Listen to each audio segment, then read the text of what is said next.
Hey everybody, this is Dr. Rocks with Pounding Rocks Truck Shop, and we are working on the Time Machine 720, and I have popped a blood vessel inside my finger right there, and it hurts like nobody's business. Today, and I didn't really expect to get this much done, but I'm also surprised I got this much done. I put that water pump in, and anybody who's done a water pump on one of these engines, ugh. If you don't have the right tools, you're going to be sunk. And even if you have the right tools, you're still going to be fighting. There's a mixture of 10 millimeter bolts long, 10 millimeter bolts short, 12 millimeter bolts long and short. And this bolt right here is captive. It comes with the water pump, and if you don't get it in there, you're never getting it in there. So that's what I use to line it up and get it started. There's also a dowel pin on this side of it right here. You can see a little hole right there if this thing will focus. There's a little dowel pin hole right here. Instead of using the gasket it provides, I used Permatex Ultra Gray gasket maker. And yeah, because the alternator mounting bracket is also mounted to the water pump on this lower bolt here, I ended up having to take that all apart, and these vacuum hoses or vacuum lines were a complete and total nightmare in the way. I kind of bent them a little bit out of the way, just a hair. Cleaned it all up, put some RTV on it. It's good to go. This fan hub on the old pump, there's the old pump, there's the captive bolt I was telling you about. No, this thing is loosey-goosey. And this truck would climb up in temperature idling. It would also climb up if it was behind a vehicle where vacuum was being drawn in front of it, and would suck all the air that was trying to go through the fan. That also was causing it to get a little hot.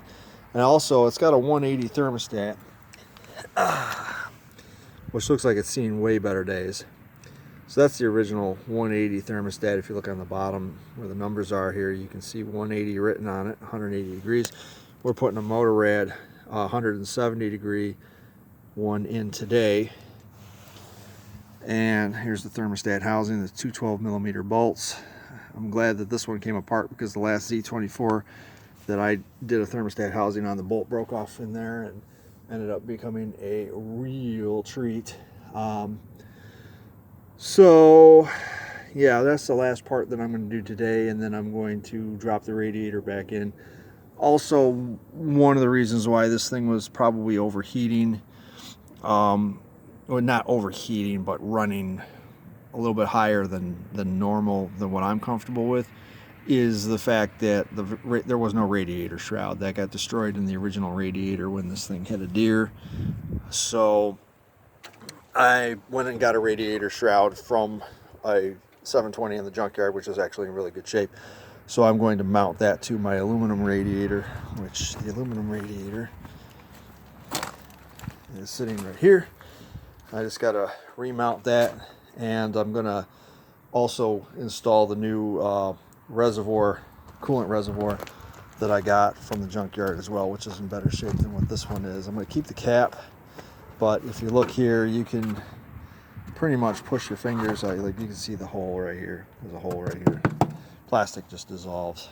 So I have probably about 2.5 hours into just this process alone, which is more than I really expected to do. I actually was just going to clean it up and spray the bolts down with Freol, and then I realized that I wanted to also get the bolts behind the alternator bracket there. And as soon as I cracked that one bolt loose, it started leaking. So that water pump was already not in good shape.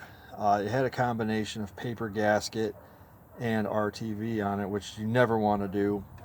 You want to make sure you get all the gasket off of it. And it looks like it had been replaced at one time before, but it has a combination of paper gasket, which you can see right there, and then it's got RTV, which was spooged around. like the bolts and everything like that. So that combination just made, you can see some of the RTV right here by my thumb. That just made this thing not seal, and it leaked. And this doesn't even look like a Nissan. Yeah, this is probably not a Nissan pump. I was worried that the impeller broke off inside of it, but it did not.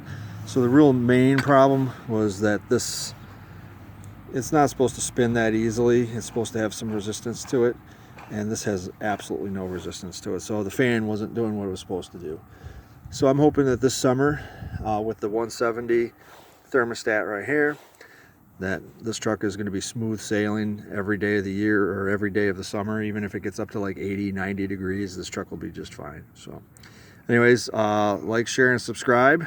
Let me know what you guys think in the comments, and I'll see you guys in a future video. If you have any questions about this process, feel free to drop me a line down in the comments below, and I'll give you as much advice as I can. Thank you. See you.